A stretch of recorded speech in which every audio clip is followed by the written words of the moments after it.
Today, I'm going to give a complete nerd guide to the Oculus Quest 2.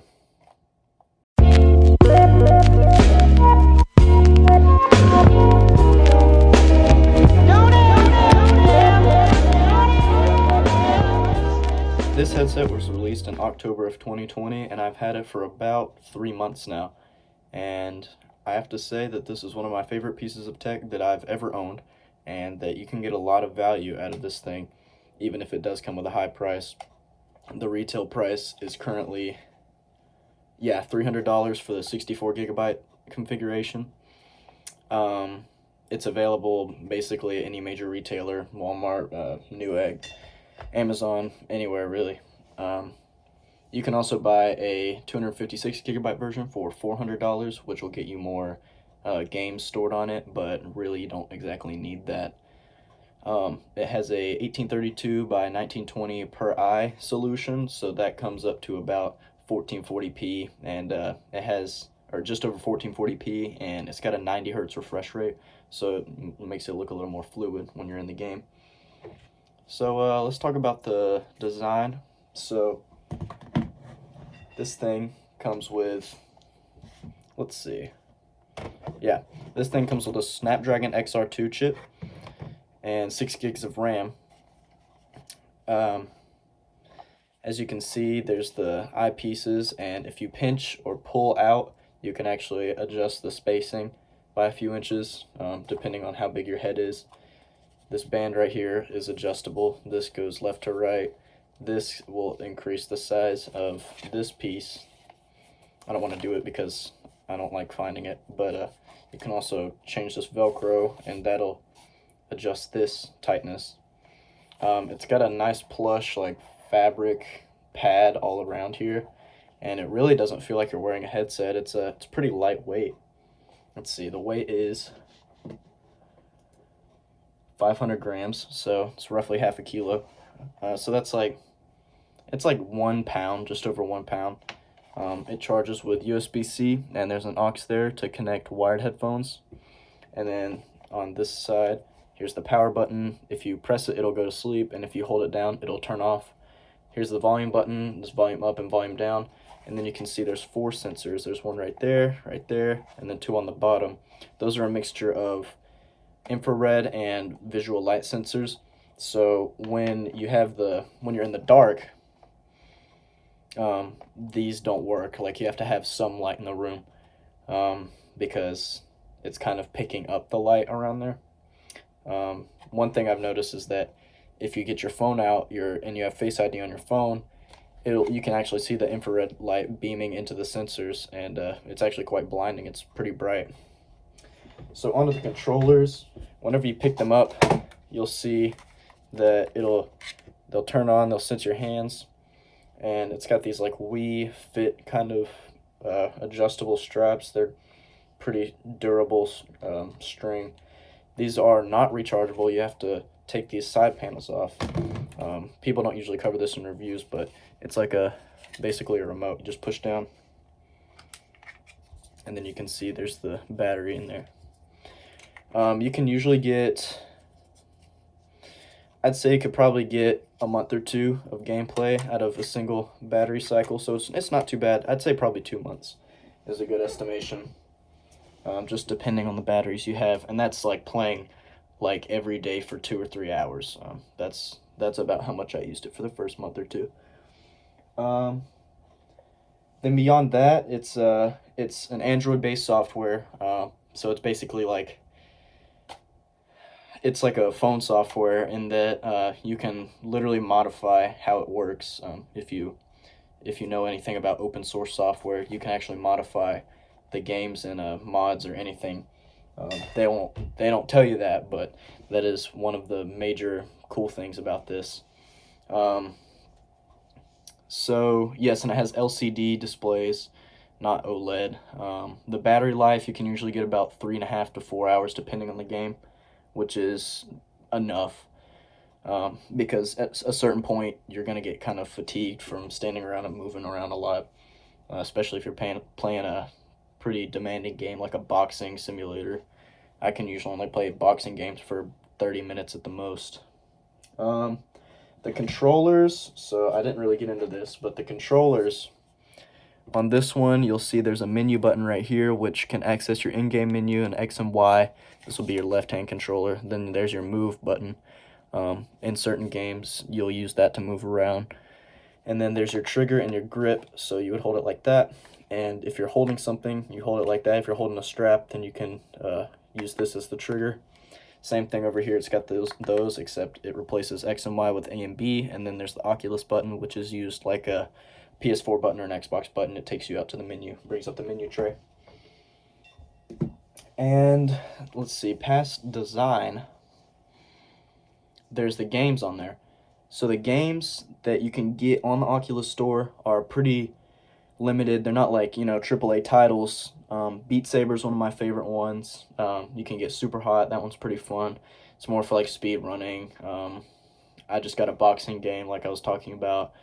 And the tracking and the motion tracking and the actual gameplay is quite fun. It's pretty accurate, real to life. You never really have any tracking issues unless the battery's running low. I found that with low battery in Beat Saber, there were some tracking issues. Like I would hit through and like it wouldn't follow, but that's pretty rare. And then yeah, you can also modify to play PC games, PC VR games like Oculus, Steam VR, and this is a pretty complicated process, and this is what I was talking about with open source software, is essentially you can get a USB-C cable, like a USB-C to USB-C or USB-C to USB, and you can connect it to your PC, and your PC will recognize it. But it's usually better to go ahead and get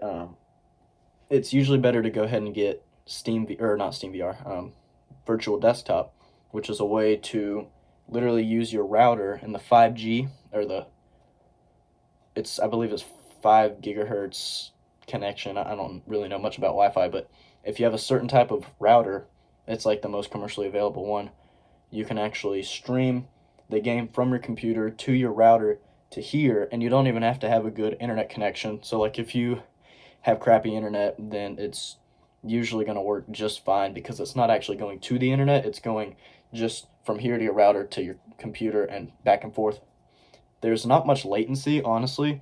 I'd say there's probably 50 to 80 ping with your controllers. So it's not good, like, it's not for like competitive. It's just for more like if you have like Skyrim on your computer and you can mod that.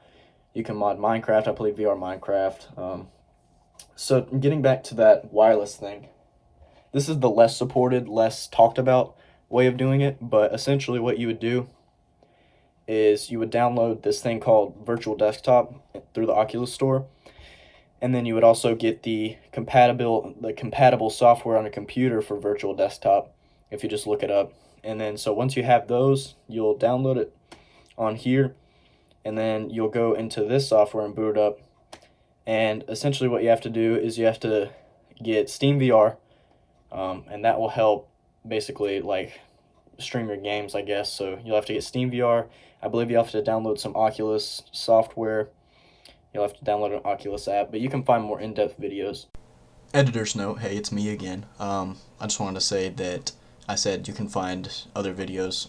If you'd like to see me make a video on how to do the virtual desktop thing with playing PC games on the Oculus, just let me know in the comments or whatever. There's some loopholes you have to jump through, but basically there is a lot of capability with this thing, and I haven't tried many other games on the PC, and I'm still, wanting to get into that, but it's definitely possible. I've done it, and there's usually a way to do most games on PC. So beyond that, benefits of VR. So the benefits of having an Oculus Quest 2 like this is it's, more active, more immersive, of course. It's more challenging, I've found, than playing like PC or console games. And, it's always good to have a VR headset because, that's kind of the way things are moving. VR and AR are going to take over, within the next 10 or 15 years. You're not going to see phones anymore. You're going to see AR technology. And the drawbacks of VR, there are some considerable ones, like, muscle soreness, like I mentioned. The battery life, if you want to play for longer, that may become an issue, but you can always, if you really wanted to, you could just have a, portable charger and just, like, have it in, like, a shirt pocket or something and be charging, or, like, in your pocket and charge your headset while you're playing. Linking can be kind of weird with the virtual desktop, like I was talking about. If you're using the Wi-Fi, depending on the fidelity of the gameplay you're streaming to your headset, there can be some latency issues. There can be like if it's graphically intensive, I believe, sometimes if you don't have the best graphics card, it could lead to some stuttering, and like you could look this way and your frame will stay right here, and so you're looking in a pitch black. That's kind of weird. There's no Bluetooth native support for headphones, so like I tried to hook my AirPods up to it and it didn't work. The controllers aren't rechargeable, which is kind of a bummer. And there's yeah, that's basically it. Would it be worth it to get one of these? Yes. If you have the money to get a VR headset, I'd say definitely do it. There's a lot of fun games, a lot of opportunity.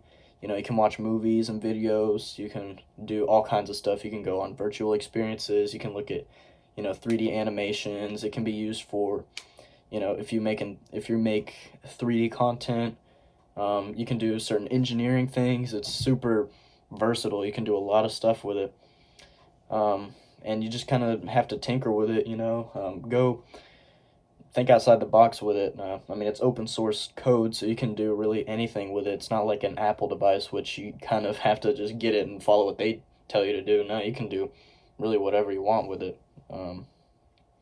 So yeah, that's about it for this one.